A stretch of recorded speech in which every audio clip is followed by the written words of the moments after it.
So yeah, I don't 100% know where this video's gonna go, but I intend to make a video about The Matrix, a film series by the Wachowski sisters, as the trans now.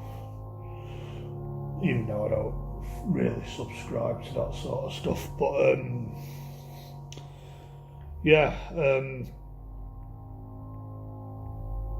pretty much. I think this is going to be a retrospective on the Matrix films, as I've recently been watching that film series on Netflix and come to found an appreciation for that film series, as when it comes to the original trilogy, I think I've become a bit of a fan of it. Like, it's not really been a lifelong obsession, but this week I've kind of been a bit obsessed with it, where I'm kind of like digging in a bit deeper with the film series, finding whatever media I can find on it, and watching YouTube videos, film reviews and stuff. Not fully, but I've been digging in a little bit with it, and I think coming from the films, I think the first one's probably the best one. Not the perfect trilogy. I've heard people have their opinions on it, saying that the films just got worse and worse as they went on, which I can probably agree, probably. But to be honest, I'm probably quite kinder to the films, where when it comes to the original trilogy, I enjoy it. I think they're good films. I even say that the last one's a pretty good film, I think. And I remember watching, I think they put the first one on when I was at school during like an RE lesson, which is religious education, as it has Christian symbolism and probably symbolism from other religions, and it's quite interesting. As I guess, like, to be a good storyteller or someone who's interested in that sort of stuff, I'd say maybe read the Bible I think that might make you a better storyteller, probably. And when it comes to the fourth film, I watched it the other night and I thought, at best, very, very, very average, very meh, as to say it these days, but ultimately probably a bit shit. Not really a good film, and not a very good addition to the film series, and not saying that they could have done a fourth film or a fourth project, but the way they ultimately went probably wasn't the way to go, and probably was a result of, I think it was Lana Wachowski who was involved with that film, probably a result of a kind of political beliefs, which is, in all due respects, it's up to her what she's into, as long as it's not breaking any laws or harming any children or anything. But she's, I don't know, I can see it was a film kind of like designed for the modern woke age, and I think 2021, when that film came out, I think it was kind of peak woke age. We were in COVID, it was just fucking raging wokeness everywhere. But yeah, moving on. And I think my favourite project from the Matrix series at the minute, it's none of the films. Like, I'm a fan of, I think the best thing that they've done is the animated miniseries they did, the Animatrix, which is a group of animated shorts directed and written by different artists, different filmmakers, different animators with different art styles, and I love stuff like this. It's very interesting. This is the sort of stuff I'm into, where Star Wars have done something similar with Star Wars Visions, and I'm a big fan of that at the minute. And there's something on Netflix called Love, Death and Robots, which is a series of animated shorts that are in different art styles and different stories and different concepts, and it's an opportunity for filmmakers and artists to get creative, express themselves, get experimental, and I'm all for that as someone that's kind of done a bit of animation and art in the past. I'm into that sort of stuff, and for me that's probably my favourite Matrix projects at the minute. And there's many different films that are usually about 10 minutes long. Like, I think my favourite one that out of that film, out of that mini-series is Beyond, I think, where, yeah, it's Beyond. Let me double check.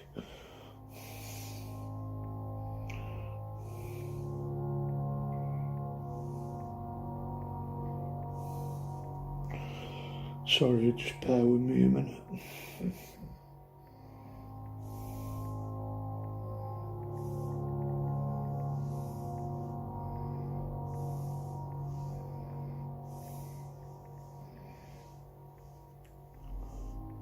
Yeah, Beyond, where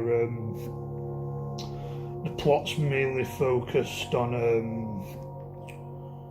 young teenage girl, I think,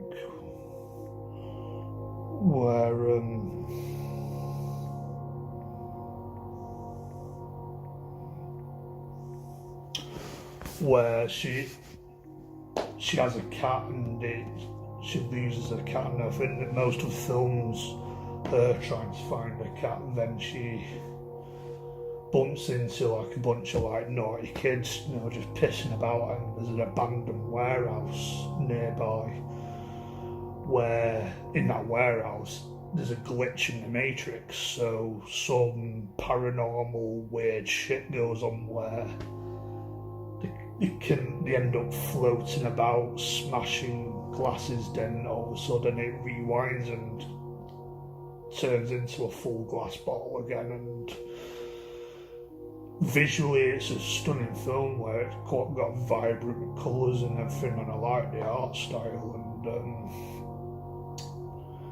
I think where the scene where there's a glitch in the Matrix in this abandoned warehouse where they're floating about and it's all trippy and dreamlike, and it makes you feel something, and it's got that tone to it where it's visually stunning, and it's quite melancholy, dreamlike, and makes you like feel something. It sounds cringe to be honest, but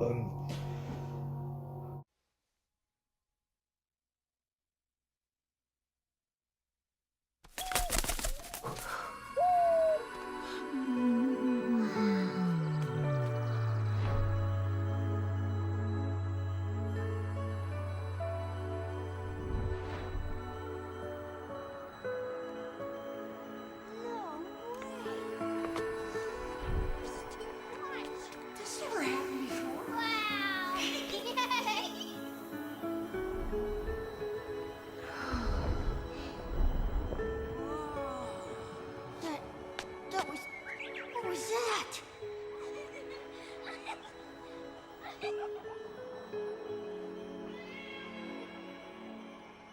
Hi.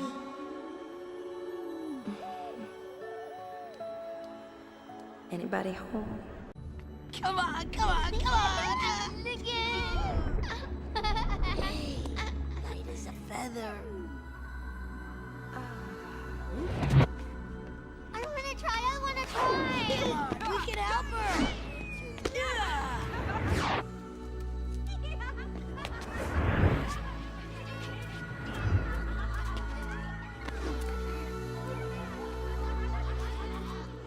I think that's ultimately why that's my favourite episode, where it's the most engaging, it's the most enjoyable episode of the animated miniseries. And I think my second one was probably World Record, where it's based on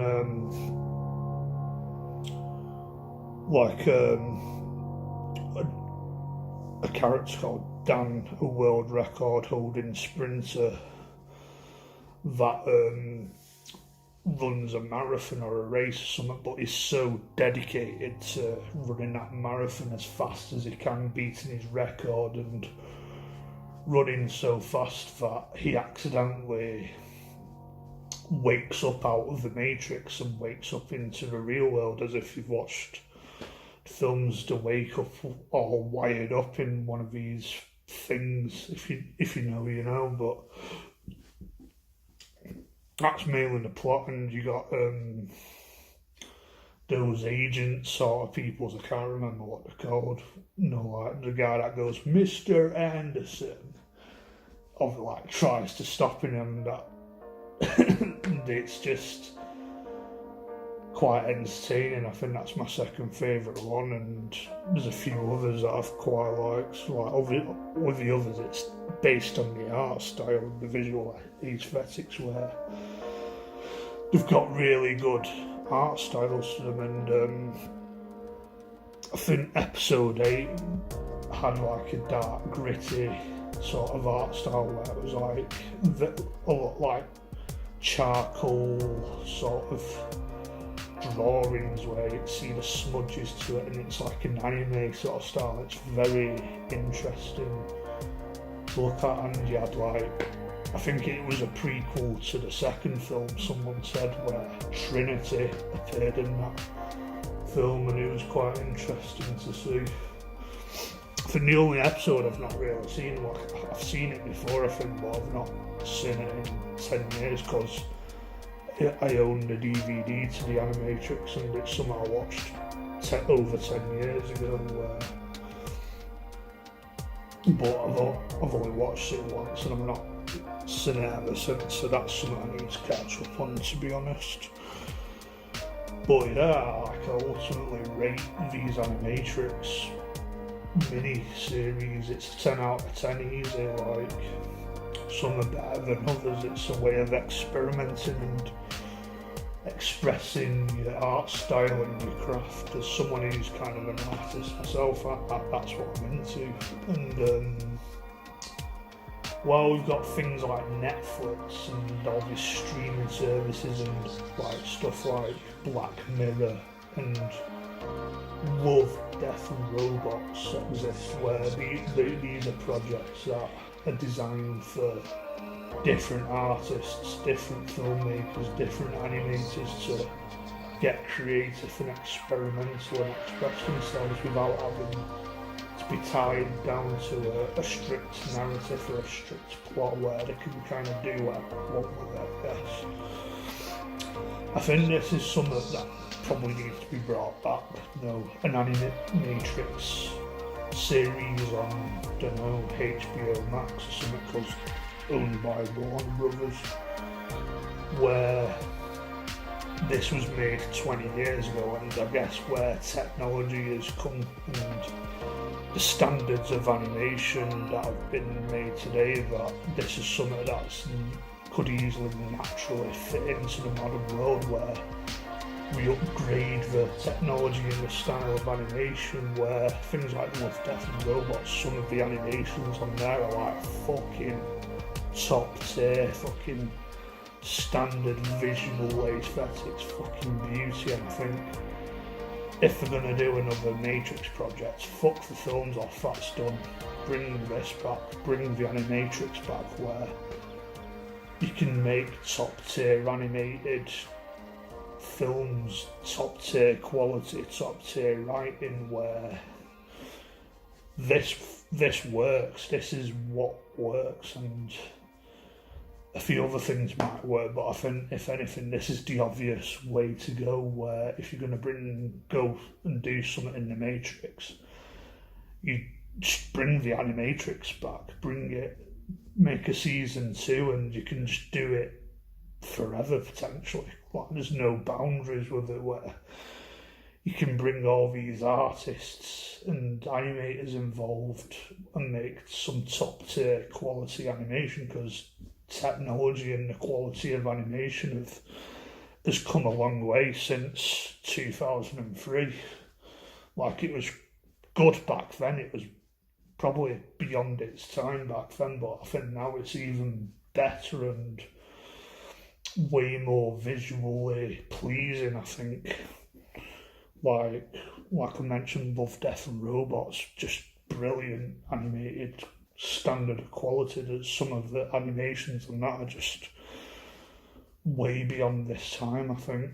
I don't know if AI's got anything to do with it, probably, but I'm not exactly. That's probably a topic for another video with my thoughts on AI and stuff. But yeah, I think that's all I've got to say in this video. I recommend watching the Animatrix, and obviously the original films, the original trilogy is good. Don't know if I can do anything else film-wise, because I just don't think it'll work. It's done now. I think the Animatrix is the obvious way to go. But yeah, I think that's it now. Goodbye.